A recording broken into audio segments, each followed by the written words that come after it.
What's going on? And welcome back into Foolish Fantasy. I'm your host, Kramer Sansone. And if you've made it back to this episode, that means you are one of two things. You are a fantasy nut and nerd like myself, and you want some tips and some recaps and some nice little talking about fantasy football, because that's what I love to do, is talk about fantasy football. As you already know, I'm the fantasy guy for Foolish Club Media here, and I've been way too many leagues, and that's not a bad thing. It's not a bad thing, because if you have the chance to win every single league you're in, you might as well try and do so, and that's what I'm trying to do in all 7 leagues that I'm currently in right now. I might be 0-3 in a couple of them, but you know what? We're still working our way. We're still working our way. We're 1/6 of the way through. We got a lot of football left. We do. We 1,000% do. But welcome into Foolish Fantasy. I'm your host, Kramer Sansone. If you haven't done so already, please like, subscribe, and do not forget to follow us on social medias and do all the nines. Make sure you comment in the comment section whether if you won or did not win your fantasy week this past week. But the first question I have for you all, and also, first off, thank you so much for tuning in. But the question I have for you guys, how often do you check your fantasy lineups during games, especially like on Sundays or Thursday night? Whenever you have a guy in the action, how many times are you checking your app, whether if it's on Sleeper, whether if it's on ESPN, or if it's on Yahoo, if people even use Yahoo anymore?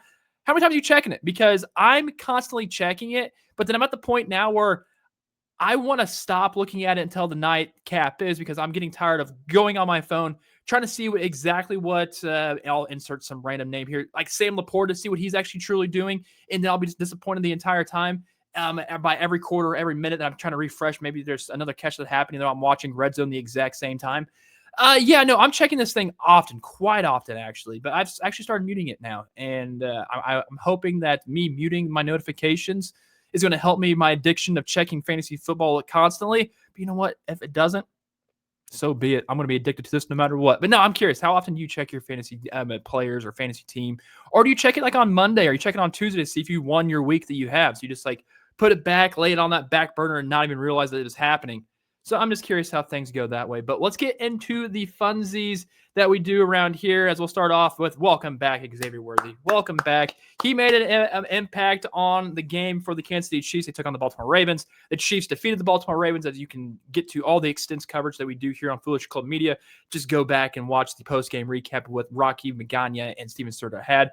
But no, the Xavier Worthy coming back and doing things in a right way for the Kansas City Chiefs. It was the first play of the game on offense. Guess who it came to?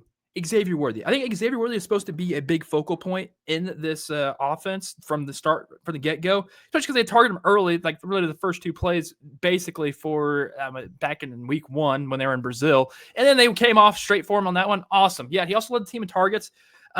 Where's his number at on targets wise? His breakdown needed to come in on here. He led him with 8 targets. He caught 5, 83 yards.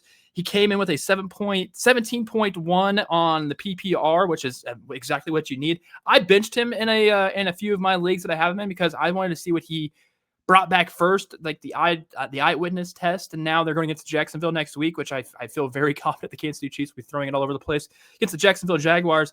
From just that game alone, Xavier Worthy jumped up to wide receiver 13 on the ranking wise, and that's huge. That's very impressive. He looked very fast. He was making plays.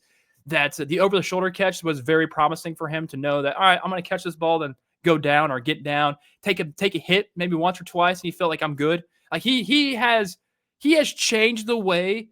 Oh, wait, like I don't even say changed. He elevated the way that he plays football now due to that injury he just suffered. He is playing safer and I think better from just what we saw this past game against the Ravens. So welcome back, Xavier Worthy. Big impressive day for him, and I'm just hoping this continues. And I think it will. I think even when Rashee Rice comes back, I think Xavier Worthy will still have the output that we're going to expect from him, because he's a high-end draft pick from last year, and they probably want to get him some run and some love. And he's the fastest guy on the field no matter what. At any given moment, he's faster than everybody on the defensive side. He's also faster than everybody on his offensive side. So there's some bright promise for Xavier Worthy. So if you want to start him next week, this is my early deployer stash. I'm deploying Xavier Worthy next week, no matter what. I think I'm deploying Xavier Worthy from here on out, because he took the targets away from Tyquan Thornton. He took less targets away from Hollywood Brown. He took less targets away from Travis Kelce, even though those guys they were targeted. Like Tyquan Thornton even had a touchdown. But Xavier Worthy is going to outclass every single person when he's out on that field. On the next one, welcome back, Jordan Addison. Welcome back. Service suspension. Now he's here. Now he's playing. He had that big, impressive 81-yard play. As you can see the image right there we show on YouTube. So by the way, if you're listening to this on the podcast, we appreciate you. Always keep on listening. But if you also want to go back and watch this on YouTube, there's some fancy pictures you can watch while I'm also discussing things. But Jordan Addison played lights out, played 96% of the snaps, which that's huge. That's actually telling. You know he's going to be out on that field a lot. And he's fully healthy. There's nothing like there's anything wrong with him. All he had to do was serve a suspension that he had, and had 8 targets, 4 receptions, 114 yards, one being from that big chunk 81-yard play that set up a touchdown later on. It wasn't to him, though, unfortunately. But he was just doing exactly what you need to do on another wide receiver, too. He's a solid lockdown wide receiver, too, that should be starting on your fantasy teams and also on your flex spot. I did not start him not knowing exactly what's going to happen. I kind of stayed away from a lot of players this week that were playing in Dublin, Ireland, because I just don't trust overseas games. Plus, it's also 8:30 in the morning. I don't want to forget to set my lineup, so I'm benching every single person that plays overseas. It's like a big marquee matchup. But then again, the Minnesota Vikings will also be playing in London here soon. I think they're actually staying over there. So at least they're adjusted to that time zone, or close-ish to that time zone. And Jordan Addison is absolutely just wrecked. 15.4 on the fantasy. And that's exactly what you needed from him, and he delivered. And welcome back, Jordan Addison. Welcome back, Xavier Worthy. There's a league that I have both these guys on my fantasy team, and they were on the bench. My team won this week because I had Josh Jacobs and Ashton Genty, but my wide receivers are absolutely dog-doo, and I'm happy the fact that I can start these guys next week. So if you had these holstered, you're going to be sitting pretty for week 5, week 6, week 7, the rest of the season, actually. On to the next one, on the foolish funsies. Romeo Dubbs absolutely torched the Dallas Cowboys last night. Even though it was in a tie, nobody likes ties. Everybody hates ties. You don't root for a tie. You just never do. You don't like kissing your sister, do you? That's basically what a tie is. Now, Romeo Dubbs, 6 receptions on 8 targets, 58 yards. But the biggest thing is he didn't have the yards. He had all the touchdowns. Had 3 touchdowns for the Green Bay Packers, as well as a 40-40 final. 3 of those touchdowns came from Romeo Dubbs. You're not going to get it every single week, but Romeo Dubbs out on there with this big Guardian cap. I think I love the fact people are using Guardian caps because they're trying to at least be cautious with their head and stuff. But it just makes Romeo Dubbs stand out even more because he has this big old head and he's got great hands. He's calling in 6 receptions, 6 of 8 targets. That's impressive. You want that. The craziest thing too is for Romeo Dubbs, he's only rostered in 37% of ESPN leagues. So he's on a lot of waiver wires right now.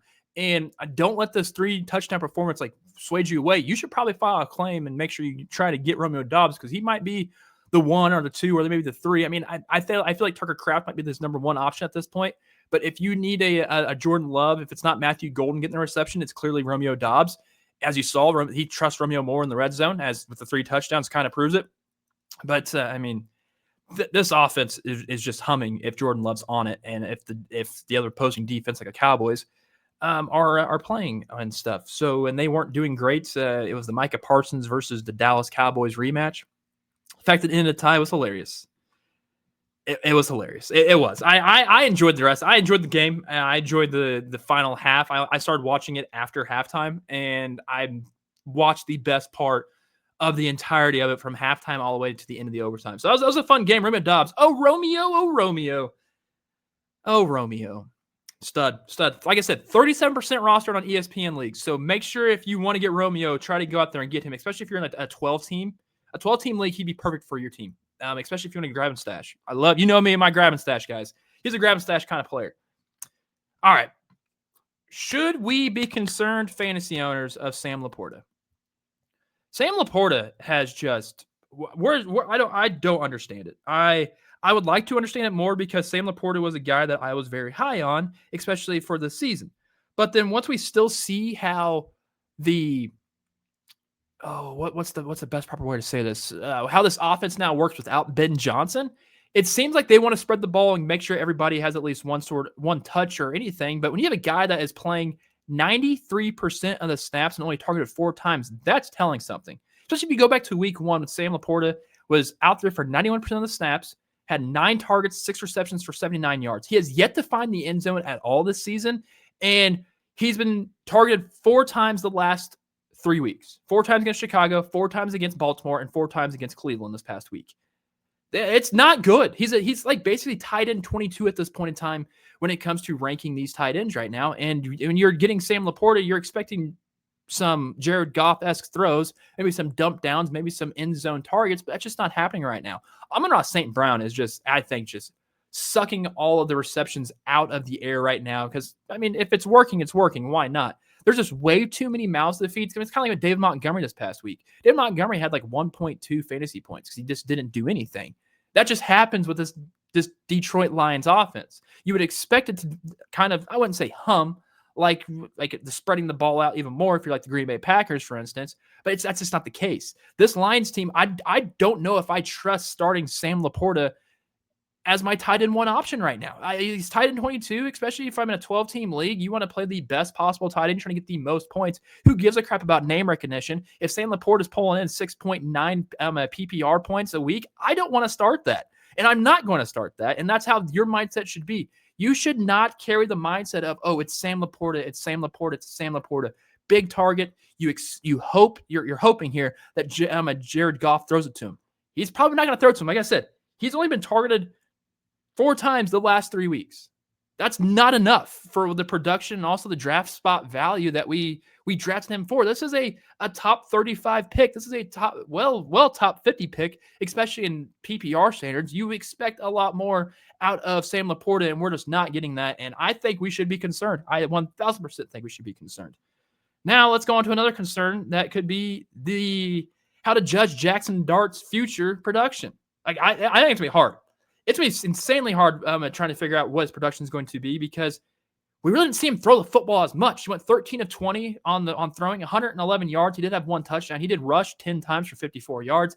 He's taking the most hits so far of all quarterbacks all season in a game. He also had 1 rushing touchdown. So I would like to think from at this point on, if he's getting hit, heck, he was evaluated for a concussion also during this game that Jaxson Dart played.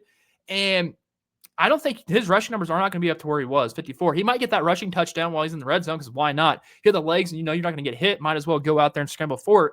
But I'm not going to think I'm going to see Jaxson Dart start running with the football at the 20 on the opposing, on his actually yard line. And if it was on the opposing yard line, I understand it. But he's going to learn. Jaxson Dart's going to learn when to pick and choose his spots on whether to run or not. So that's and also Malik Neighbors is done for the season. Torn ACL.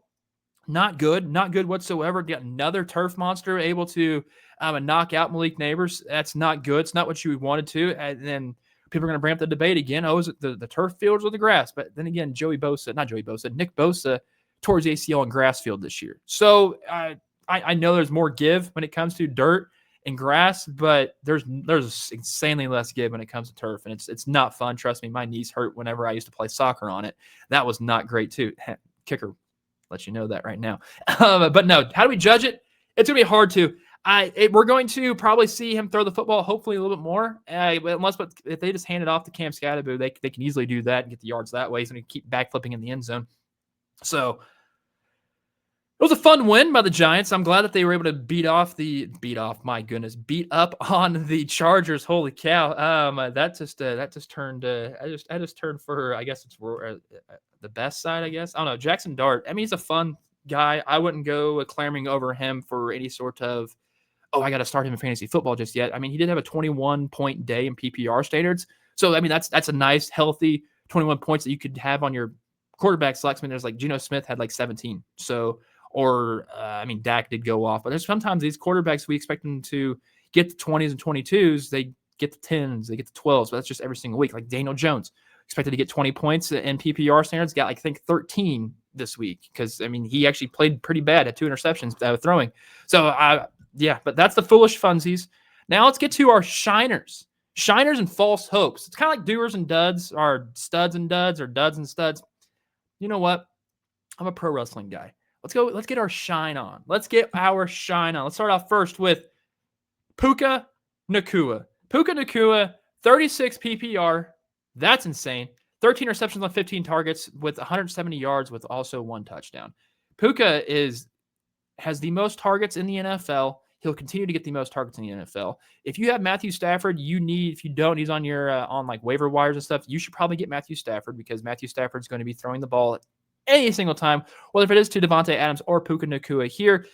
Puka is just so good. The fact that he hauled in 13 of the 15 targets, that's absolutely, utterly insane.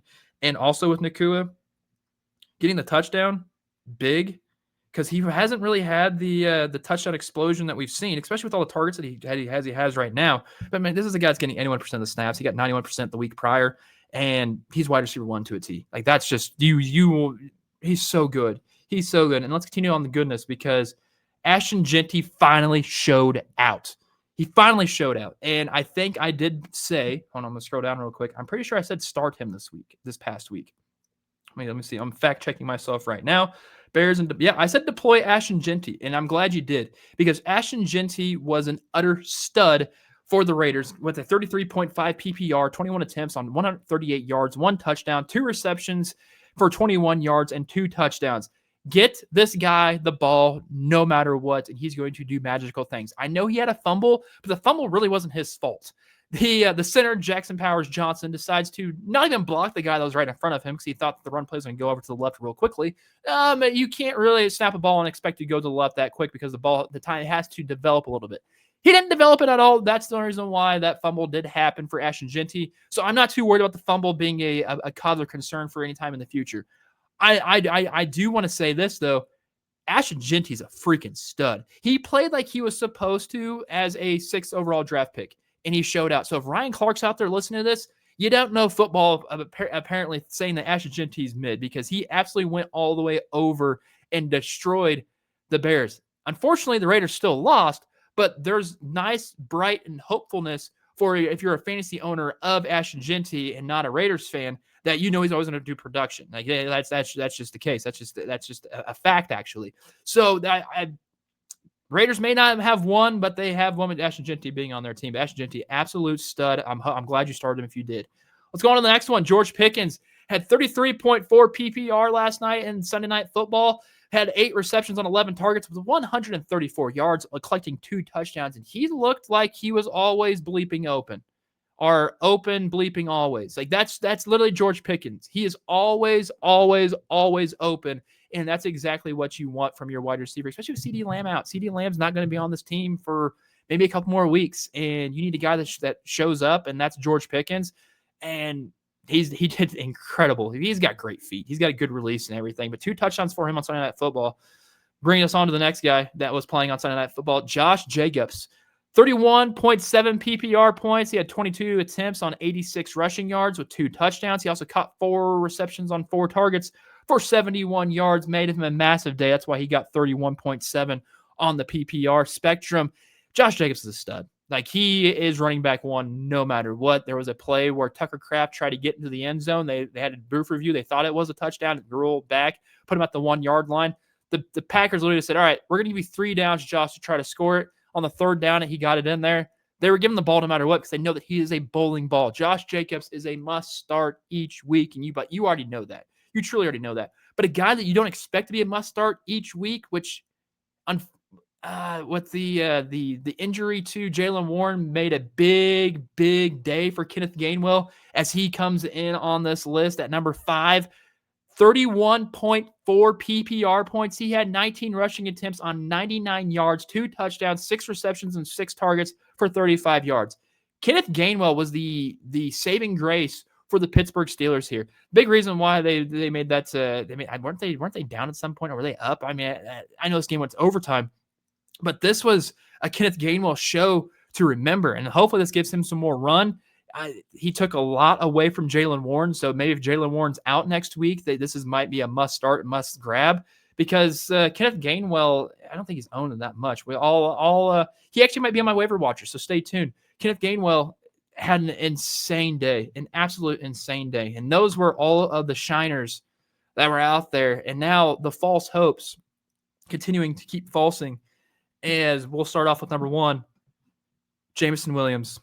Jameson Williams is, I don't know. I don't trust any Detroit line unless your name's Amon-Ra St. Brown. Jameson Williams had 5.7 PPR points. He hauled in 2 catches for 40 yards. He was targeted 8 times. Targeted 8 times. And this picture that I have on YouTube is insanely telling because the defender on the Browns is looking backward for the ball. The ball's not there. The ball's literally in front of Jameson Williams with his hand stretched out that he missed. I mean, I don't know if that was Jared Goff's problem or if that was Jameson Williams' problem. It's just not good. It's not what you expect. Jameson Williams is a boom and bust player each and every single week, and the busts are tallying up already. So Jameson Williams might be a guy that it's just the biggest if. Are you cool with getting that 15 to 20 PPR points a week? Or are you also cool the next week getting 2 or 5? You do not want to ride that roller coaster. If you wasn't riding with a hot hand, you're just not getting it out of Jameson Williams right now. And there's been a lot of busts happening on Jameson Williams' name this entire season already. And we're already 4 weeks in. Now the next one on there is Devonta Smith on the false hopes. Devonta Smith, 4.9 PPR production. That means 2 receptions for 29 yards. Only 2 targets. I don't know if this is a false hope because of how this offense works. If the running game's going, they continue to go with the running game. They'll hand it off or pass it off to Saquon Barkley because he's not the only guy that is being hurt in the false hopes here. After Devonta Smith only putting up 4.9 against the Buccaneers, let's talk about his teammate. Actually, this is wide receiver 2. Wide receiver 1 isn't playing as good either. Like A.J. Brown had 2.7 PPR points. The thing with him is he was targeted 9 times. He only held in 2 catches for 7 yards. He played 96% of the snaps. Like he's getting more action than we see with Devonta Smith, who Devonta Smith was, I think he's playing in Devonta Smith's playing like in the 80s, 90% of the snap counts. I'm gonna fact check myself right there. Devonta, D-E-V-O-N. Devonta Smith is playing in 91% of the snaps. You're telling me he can only get targeted twice? He was targeted 9 times the week prior against the Rams. Like what's going on? Like the Tampa Bay Buccaneers defense that good? I know this game was absolutely crazy on the end of the Buccaneers coming back and winning. I know Emeka Egbuka should have been on the Shiners this week, but there's a lot more guys that did stuff. But man, A.J. Brown and Devonta Smith are absolutely dreadful starts right now in fantasy football standards. Like I'm telling you, we did not draft these guys to put up 2.7 or 4.9 PPR points. We drafted these guys to get 14 or 15. We're just not getting it with them. So it's not good. And also, then when I go to this next guy, this might be his last time being shown up on the false host because he might just be a false hope in general. That's Ladd McConkey. 2.1 PPR points, had 6 targets this past week against the Giants. He only held in 1 catch for 11 yards. He played 92% of the snaps. This might just be the new Ladd McConkey. They might just love Quinton Johnston. Quentin Johnston. There we go. Quentin Johnston. They love him so much. Like I think he's targeted like the 3rd highest targets right now in the NFL is Johnston. Which, if you'd have told me that at the beginning of the season, I would have laughed your face off thinking, isn't he going to get cut by week 5? No. Johnston's been an absolute stud, and it's not overshadowing Ladd McConkey right now because we all know Ladd McConkey is struggling, and Ladd McConkey does have times where he can show out. But if you're targeted 6 times, you only get 1 catch. It's not good. And you're playing 92%. That means Justin Herbert's not really truly throwing you the football. Is that the case?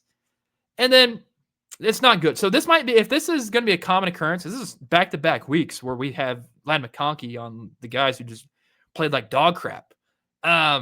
So if he gets a 2 or a 3 or a 4 next week, he's not going to make this list because this is who we expect he is now. He's a 2.1 fantasy guy.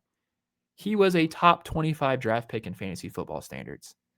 Insane. All right, I love football. I'm going to continue to love football because Derrick Henry had to put up a 7.8 PPR. Not good. Especially for a guy that, Harbaugh does not know how to play the Chiefs. Why do you stop running the football? They got up early, but then again, the Chiefs defense knows how to stop Derrick Henry. Only 42 yards for Derrick Henry. He had 2 receptions for 16 yards. But the thing that stands out the most is he wasn't on the field for more than 50% of the snaps. He was on the field for 39% of the snaps. That's not good. That you do not want that. That's exactly what you do not want with your fantasy team. And Derrick Henry's out here not laying eggs, laying 7.8s and not 16s. Literally half of what we expected. Yeah, he was supposed to have like an 18.3 game. That's what they was projected on ESPN. He only got 7.8. Wow. Insanely wow. So those are your false hopes for this. And now let's decompress a little bit because we have today to get our waiver claims in. And here's some guys. There's at least 3 guys out there that I know for a fact that are not on rosters. Well, maybe one. Maybe one. And let's just go through these. As the first guy, I think that you should probably be putting like a little flyer on, or put like the little flag watch list on all of your stuff, or start over on Sleeper. Tommy Tremble. He's had an uptick in snap counts. Last week he had 57% of the snaps in week 3. That was against the Falcons. And this week it jumped up to 75% against the Patriots. He was targeted 8 times. He hauled in 5 catches for 42 yards and a touchdown. The thing with Tommy Tremble is he wasn't like that big playmaker for Notre Dame, and we didn't know if he was going to be that here in the NFL or not. He was a very, very good run blocker. He's actually a very good teammate to have on your team as well. He has an infectious smile you see with the picture on YouTube, but rostered at 0.1%. If there's a guy on tight end wise, a tight end watch that you want to like look or maybe grab and stash, Tommy Tremble might be the guy. Snap count went up, has been going up. I think he had the first week was like 40, then it was like 45, then we hit to 57, then 75.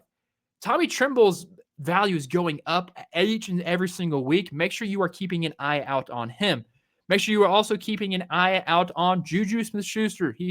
This past week had 13.6 PPR. It helped he had that touchdown, but he's getting targeted about 4 or 5 targets each and every single week, and he's receiving about 75 to 80% of those targets in there for successful catches. And he's coming, you can get a touchdown like that. He's one of the most reliable receivers, I think, right now on the Kansas City Chiefs. He averages about 74.2% of the snaps each and every single week. He's only rostered on 7.9% of rosters when it comes to ESPN fantasy standards. That's not much. That's not much for a guy that gets targets about 5 to 6 targets a game. Like, that's a guy that you would want to probably stash on your bench. I know when Rashee Rice comes back, he may not be getting that much love, but with Xavier Worthy out there, it looked like he was still getting love, and we saw the old Patrick Mahomes throw it to about 11 different receivers, including running backs, to get stats on the wide receiver column. So he might be a grab and stash candidate. A guy that I would watch right now is Juju Smith-Schuster. And lastly, Kenneth Gainwell.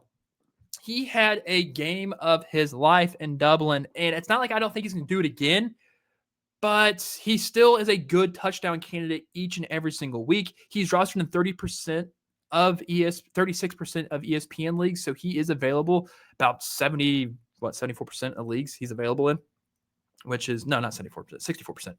And that means if you need a running back right now, which I know there's some guys that are hurt, or if you're like Trey Benson, you're expecting them to go off, and DeMercado's the guy. If it's not Jaylen Warren, it's Kenneth Gainwell in this offense. And if Aaron Rodgers loves you, like it showed that he loved Gainwell on 6 receptions on 6 targets. I mean, Rodgers is going to do that check down each and every single time. He's going to get that easy first down because Aaron Rodgers is a game manager. He's a game stud, I guess. I don't know if that's what you want to call Aaron Rodgers, but I mean, I got respect for Aaron Rodgers. I do. I don't agree with how he treats people, but I mean, that's just me.